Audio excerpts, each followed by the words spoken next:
વડોદરા શહેરમાં પોલીસ ભવન ખાતે પોલીસ સલાહકાર સમિતિની બેઠક યોજવામાં આવી હતી। વડોદરા શહેર પોલીસ ભવન ખાતે પોલીસ કમિશનર નરસિંહા કોમરની અધ્યક્ષતામાં પોલીસ સલાહકાર સમિતિની બેઠક યોજાઈ હતી। આ બેઠકમાં વડોદરા મહાનગરપાલિકાની સ્થાયી સમિતિના અધ્યક્ષ ડોક્ટર શીતલ મિસ્ત્રી, માંજલપુરના ધારાસભ્ય યોગેશ પટેલ તથા પોલીસ વિભાગના ઉચ્ચ અધિકારીઓ ઉપસ્થિત રહ્યા હતા। આ બેઠકમાં ધારાસભ્ય યોગેશ પટેલ તેમના વિસ્તારોમાં કાયદો અને વ્યવસ્થાને લગતા કેટલાક મુદ્દાઓ અંગે રજૂઆત કરી હતી અને વિસ્તારમાં થતી અમુક સમસ્યાઓનો પણ ઉલ્લેખ કર્યો હતો। કલાકારની જે મીટિંગ છે મળી એમાં જે પ્રશ્ન રજૂ મેં કર્યા, ખાસ તો જે સરદાર ભવનની ગલી એટલે જુબેલી બાગની સામે આવેલી છે એનો જે વન વે કર્યો છે ને એ ખોટો છે। કારણ કે જે પાછળથી અંદર આવે ને આગળથી નીકળે એટલે મેં સમજાવ્યું છે, કારણ કે હું તો ત્યાં જ રહું છું। કારણ કે ટાવરથી જે આવે ત્યાં વન વે હોવો જોઈએ, એક આ વાત કરી છે। બીજું જે ભંગાર મોટરસાઇકલો મોટરો રોડ ઉપર ઊભી હોય એ ડિટેન કરવી જોઈએ। વન વે જે વન વે છે તે પોલીસ અવશ્ય ઊભી રાખવી જોઈએ, કારણ કે વન વેમાંથી સામેથી ગાડીઓ આવે છે અને એક્સિડન્ટો થાય છે। ખાસ કરીને પોલીસની ઘટની બી વાત કરી, એ બી એમની પાસે રિપોર્ટ માગ્યો છે કેટલી પોલીસ ઘટ છે। અને જે ચોરીનો એક કિમિયો હવે એક નવો ઊભો થયો છે કે ગાડીઓ લઈને ચોરો આવે છે ને 3 થી 5માં આ ચોરીઓ થાય છે। હવે આની ઉપર નજર રાખવાની વાત થઈ છે।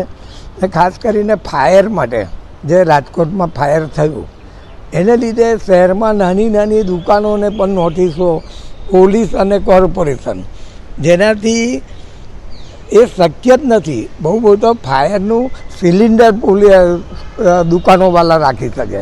આજે એને શોરૂમ બનાવ્યો હોય ને ફાયર સિસ્ટમ નાખવાની વાત કરો, ઉપર ભાડુઆત હોય એની પર ટાંકી બનાવવાની વાત કરો, આ બધી કરીને ને આવા એજન્સીઓ આ જ્યારે પોલીસને કોર્પોરેશનની નોટિસ જાય એટલે પાછળ એજન્સીઓ દોડે છે અને એ પૈસાના કે મને 3 લાખ આપો તો હું બનાવી દઈશ, 4 લાખ આપો, એટલે આ બધી સિસ્ટમ ખોટી છે ને આવા દલાલો આ બધી દુકાનોવાળાને હેરાન કરે છે। એટલે આના માટે પોલીસ કમિશનર, કોર્પોરેશનના કમિશનર અને કલેક્ટર 3 જણા ભેગા થઈ ને એની ચર્ચા થવી જોઈએ ને આ ગેરકાયદેસર વાત છે, ગેરવ્યાજબી વાત છે। આ વાત ઉપર ચર્ચા થશે અને આનો નિવારણ થશે। આ પ્રશ્નો બાબતમાં ધારાસભ્ય શ્રી યોગેશ પટેલે રજૂઆત કરી, ત્યારબાદ મેં પણ રજૂઆત કરી। મુખ્ય રજૂઆતમાં ખાસ કરીને સાયબર ક્રાઇમના જે કેસો વધી રહ્યા છે એ બાબતમાં સિસ્ટમ વધુ સક્રિય બને અને ડ્રગનો જે કારોબાર વડોદરામાં ચાલી રહ્યો છે એ બાબતમાં પણ રાજ્ય સરકાર અને ગૃહ મંત્રાલય ચિંતિત હોય ત્યારે પોલીસ કમિશનર અને એમની ટીમ આ બાબતમાં વધુ સતર્ક રહે, જેથી કરીને જે આપણી યુવા પેઢી છે એને આ ડ્રગ એડિક્શનના જે દૂષણ છે એનાથી મુક્ત કરી શકાય।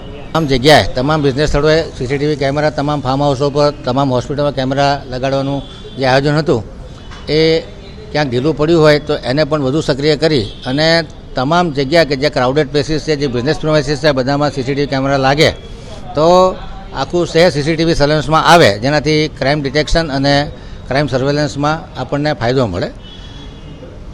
જે રીતે ટ્રાફિકની સમસ્યાઓ સર્જાઈ રહી છે એ બાબતમાં વધુ ટ્રાફિકનું સુચારું સંચાલન થાય એ બાબતમાં સૂચનો કર્યા છે અને અલગ અલગ જગ્યાએ જ્યાં ક્રાઇમ બનતા હોય, જ્યાં કોમ્યુનલ રાઇટ્સ થતા હોય એવી જગ્યાએ કેમેરા લાગવાથી ક્રાઇમ ડિટેક્શનમાં વડોદરા શહેર આગળ રહેશે।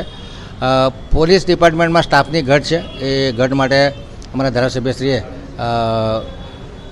જે અમારા ગૃહમંત્રી છે એમને પણ રજૂઆત કરવાના છે કે લગભગ 33 થી 34% જેટલી સ્ટાફની ઘટ છે એ બાબતમાં રજૂઆત કરી અને રાજ્ય સરકારે હમણાં લગભગ 12,000 લોકોની ભરતી કરવાનું વિચાર્યું છે। ટોટલ આખા ગુજરાત લેવલે 25,000ની ભરતી કરવાના છે, એમાં 12,000ની ભરતી થશે, જેમાં વડોદરાના ભાગે પડતા પોલીસ કોન્સ્ટેબલો પણ આપવામાં આવશે।